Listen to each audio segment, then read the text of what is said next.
Мен Зинулла Айзат, Қызылорда облысы, Арал ауданы, Абай ауылы, нөмірі 59-шы орта мектептің 5-ші Б сынып оқушысы Абай Құнанбаев Ескендір. Осы жұрт Ескендірді біле ме екен? Македония шаһары оған мекен. Филипп патша баласы ер көңілді, мақтан сүйгіш қызғаншақ адам екен.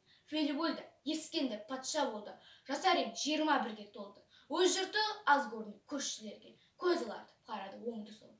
Сұмдықпен әскер жиып қаруланды, жақын жерге жау болды тұратыданды. Көбелді күтінбеген қырды жойды, ханды өлтіріп қаласын тартып алды. Жазасыз жақын жердің бәрін шапты, дарияның суындай қандар ақты. Шапқан елдің бәрінде будан қылып, өкіметін қолына тартып апты. Ескендір елді алмаған қам қоймайды, алған сайын көңілі бір тоймайды. Араны барған сайын қатты ашылып, жердің жүзін алуға ойлайды. Қатыгез қаһарлаған ашуы көп, атағынан қорқады жұрт қайғы жеп. Сол күнде қошеметші айтады екен, ханның қаны патшаның патшасы деп. Атағы талай жерге оның жетті, жердің жүзін алуға талап етті. Есепсіз әскер ертіп жарақтанып, естіген елдеріне жүріп кетті.